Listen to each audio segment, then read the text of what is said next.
Hi everyone, I am Claire Durrant. I am a freelance user experience designer who's based in London.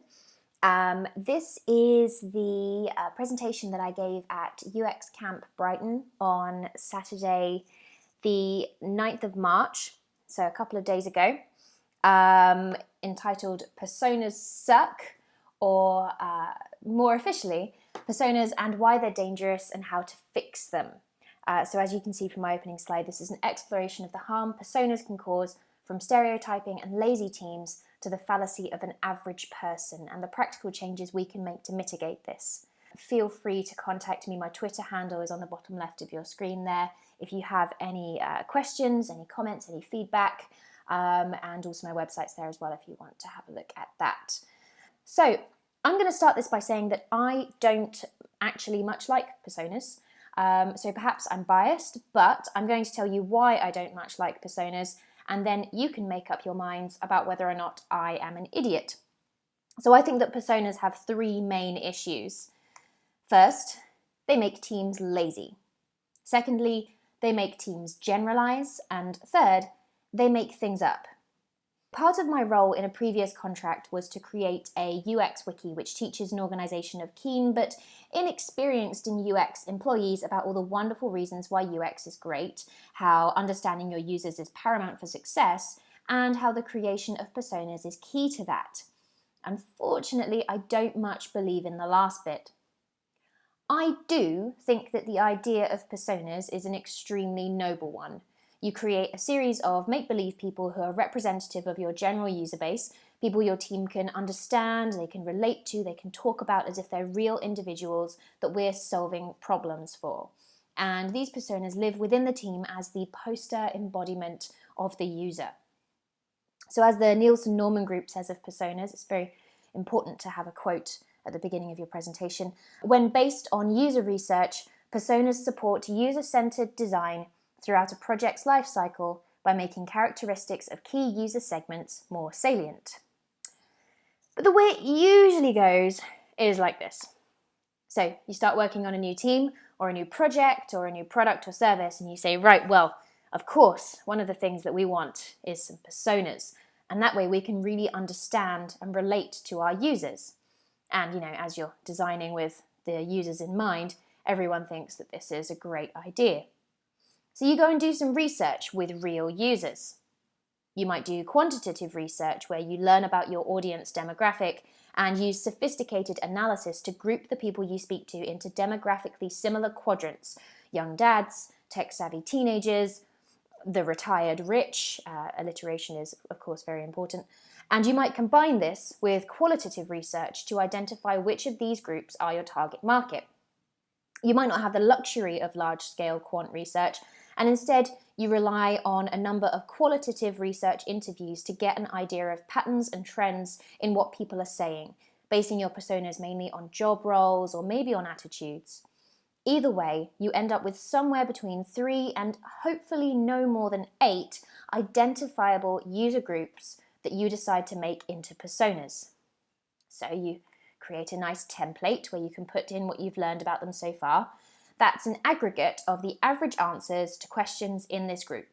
This is what this group of people would say are their thoughts and opinions if you squished them together and churned them back out like a delicious people lasagna sheet. I'm going to carry on with the lasagna metaphor because I like it, and when I was thinking all of this up, I was quite peckish. So you lay out your squished together lasagna sheet and you start building up some layers. Perhaps you do some more research with people that you recruit specifically because they match these attributes and attitudes, or perhaps you just rake through what you've already got from your research so far. Some lovely meaty layers that you can see there. But of course, this is still all just smushed together information from, a number of people. So next you want to add some creamy personality layers. But of course, everyone you spoke to was a different person with their own wants, their own needs, their own personalities, histories. And so you don't start off by making that lovely roux sauce. You grab a pot of white dolmio sauce from Tesco and you fill in the gaps with some pre-made assumptions. At least, if you work anywhere that I have ever worked, that is what you do. And I'm not excluding myself from this. Your product owner might tell you that these people always use this product, so you put that in. And you get a feeling that this kind of user who's super healthy and maybe likes fitness, well, you decide that they do yoga and that they're vegan, because that works, right?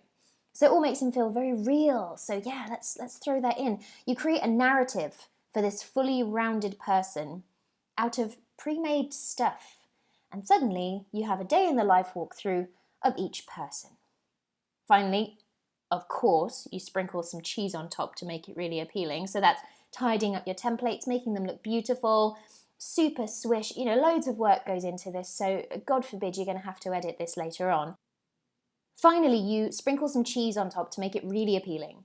You tidy up your templates and make them look super swish, and you give them names like Stay-at-Home Mum, Techie Teen, The Maestro, Lucky Lucy, and Amy the Articulate. And yes, these are all absolutely real. And I found them just by doing a Google search for persona examples. So there you are. And then maybe you give them actual human names, and probably you'll add some photos. And your photos will go one of two ways. Photo option 1. Stereotypes exist because we identify with them. You may not even realize that you're doing it. Before long, you have an affluent yoga vegan from Chelsea in her 20s, a young black single mum, a Chinese software developer, and a 60-year-old white man is the CEO, of course. This is probably every persona that I came across in the first few years of my career. Or there's photo option 2. You're aware of these stereotypes and, oh no, you're not going to fall for that. So you place a young black woman as the CEO, a woman in her 50s as a software developer, you've got a Chinese single dad, and the vegan yogi is a middle-aged Indian guy. This is what I'm usually asked to do now when adding photos to personas, not because they reflect the people that we actually spoke to, but because we're making a conscious effort to avoid using those stereotypes. As Sara Wachter-Boettcher discusses in her book Technically Wrong, a big problem here is that there is no such thing as an average user. And it's going to get a little bit meta here because I'm going to give you an example from her book, which she took from Todd Rose's book, The End of Average, which is a story about an Air Force researcher in the 1950s. Lieutenant Gilbert S. Daniels, in the 1950s, he was tasked with figuring out whether fighter plane cockpits weren't sized right for the pilots using them. So he took over 4,000 pilots and he measured them for 10 different dimensions, so things like shoulders, chest, waist, hips. And he took that profile and he tried to figure out what the average pilot was so that he could create a cockpit that fitted the average pilot. He then compared his over 4,000 subjects to see how many of them were in the middle 30% of the averages for all 10 dimensions. And you can probably guess the answer was 0. Absolutely none of them fit the mold of an average pilot. So what Rose says in his book, even more astonishing, Daniels discovered that if you picked out just 3 of the 10 dimensions of size, say neck circumference, thigh circumference, and wrist circumference, less than 3.5% of pilots would be average sized on all 3 dimensions. Daniels' findings were clear and incontrovertible. There was no such thing as an average pilot. If you've designed a cockpit to fit the average pilot, you've actually designed it to fit no one. So it's actually completely impossible to pick the right names, the right photos, and other demographic information if you're including it to fill out the persona and make it nice and real. You might be lucky in that your identified user groups have some demographic information in common. For example, this group is all ABC1, or this group are usually from a minority ethnic group, but there is no such thing as an average wealthy person or an average black person, no matter what news reporting and American sitcoms might have you believe. So this isn't going to help you. Finally, and this is personal experience, so it would be lovely if everyone disagrees, but I suspect that they won't. Once those personas are created, they are shared, they are admired, they're fawned over, and they're mostly forgotten about. They are not updated when you learn more about each user group. They're stuck up somewhere for everyone to see and admire, and then probably only used, if at all, as a tick box exercise for the recruitment of users for testing. We know that our main target is the stay-at-home mum persona, so let's just check what criteria our research attendees need to meet and grab the persona. If personas are indeed used as planned, and again, I don't see this incredibly often, Personas often encourage teams to assume that the demographic information we've included is actually the driver for motivations. So a persona of an older man is shown as highly engaged with the service, so they deduce that all older men are highly engaged, and that's who they should be targeting with design prioritization. That because a main persona happens to be affluent, we should start looking into how we could partnership with Waitrose to offer a nice deal. Have you ever thought that making a persona relatable could actually harm the work because the team may not be able to help but insert their own biases and feelings towards a certain group? At the least, that's assuming that a person of a certain group with particular interests might also be interested in other things too. So for example, people who like gaming will like Doritos. People who like chick flicks will like Prosecco. And people who like Nickelback will also like gouging out the eyes of small children. At the worst, this could be seeing an ethnicity and using racial biases and assumptions to build a world around them that's totally untrue, like assuming that an Asian woman is going to be prone to car accidents. Finally, by adding these details to some and not to others, it's almost like saying that the other personas can't be these things. So for example, let's say you make one of your personas gay. You're designing a Valentine's Day service, and for a totally unrelated reason, that persona isn't a target. So that means that your target personas are not gay. Suddenly we're implying that gay people never do large displays of affection, and I can assure you that that's just not true. It's not that we actively chose to exclude the LGBT plus community, they just weren't covered in the personas that we picked. In case I haven't made them totally clear, let's go back to what my issues were with UX personas. Firstly, they make teams lazy. Thinking they know exactly who they're designing for, teams make design and prioritization decisions based on personas. We already know who we're designing for and what they're into, so why would we go and speak to them all again? We know these people, we understand, that bit's done, tick, no need to add to this, no need to evolve, ever. Second, they make teams generalize. By amalgamating a group of people into one median human, you are generalizing. These types of people generally like watching Netflix and eating pizza. Well done, that's entirely groundbreaking. Or these types of people generally go for careers in the arts. But we know that people aren't that general. People are complex, people are contradictory, they're confusing. Generalizing about people surely cannot be helpful. And third, they make things up. When you fill in the blanks to make a persona more realistic, human, believable, you are just making stuff up. This isn't real. There's no way it could possibly apply to all of the people that you have lumped together to make this persona. And based on what we know about averages, it probably doesn't actually apply to anyone in the group. Hashtag fake news. What do we do about this? Do we throw all of our personas in the bin, research with whoever and design as we go? No. I am not encouraging this, but there has to be a way that we can change or improve personas to resolve these problems, or perhaps replace them with something else entirely that achieves the same noble aim. Let's go back to the cockpit example, where there was no average size pilot. Did they custom make every single cockpit per pilot for the rest of eternity?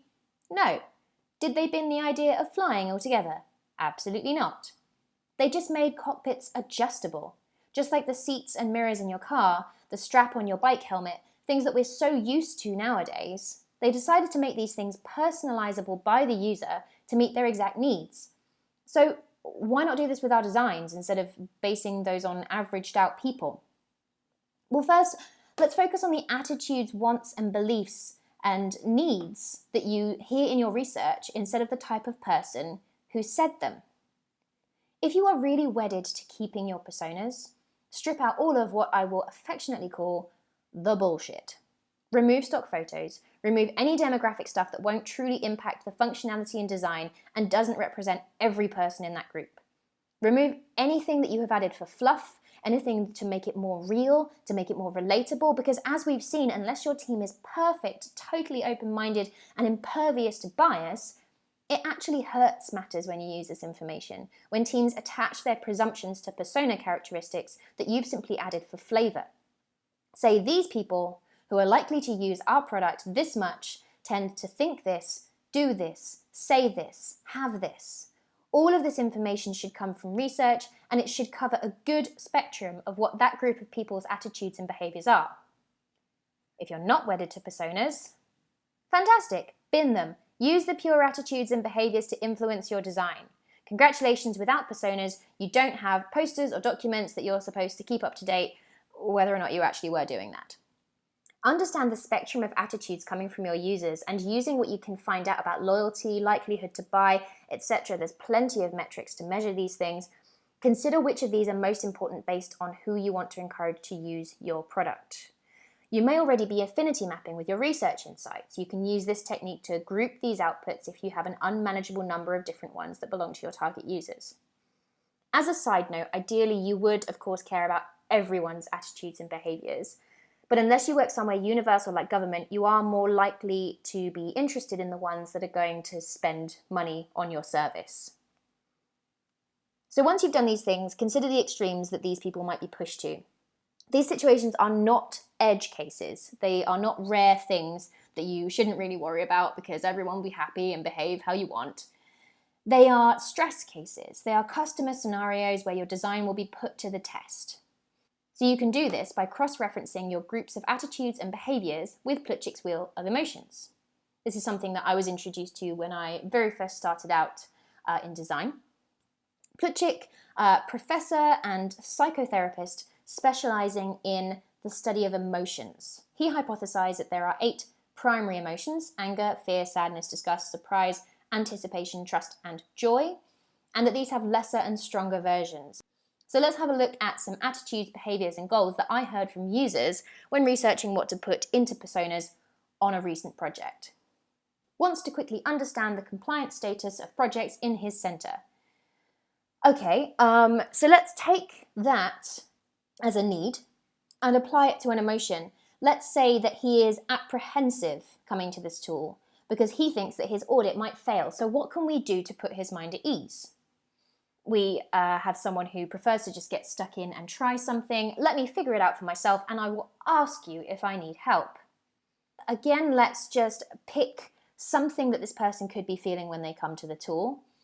Providing a whole load of explanatory text might well be very annoying to this person, so let's say they're already annoyed by pretty much everything else they use, insisting on guiding them through how to do things. So what would it do to them emotionally if you put them in a compulsory walkthrough that they can't skip? And third, doesn't trust that the system will submit information correctly. In the past, the internal tools have been buggy at best. This person is coming to our tool to update their project information, and this information could determine whether or not their team's able to launch the work that they've been doing for the last few months. Now let's say they're distracted because they've needed to work from home and their kids have got chickenpox and they're under a huge amount of time pressure to get it done. And they click submit and they get that awful knot in their chest thinking, oh God, did I choose this option or this one? This sounds like a weird edge case, but it's not. It's a human case. So what can we do to make sure that that knot in their chest disappears really quickly? As you can see, these are all attitudes, behaviours, and goals that we'd eventually get to with our research and try to address with the design. But instead of narrowing our lens by putting each attitude neatly into a persona, we're acknowledging that one person with a particular attitude could be affected by the mental and emotional state that they're currently in, and we're not treating awkward scenarios as edge cases. To conclude then, traditional UX personas hold us back from producing our best work that really meets users' needs, because instead of letting us understand and relate to our users, as was their goal, they encourage us to generalize, assume averages, and create imagined behavior based on our own experiences and biases. It's only by removing all of the crap and focusing on a spectrum of behaviors, attitudes, and goals set against a variety of situations and emotional states that we can design things that really work for our users. So, this has been Personas Suck. Feel free to get in touch if you like, and thank you very much. Goodbye.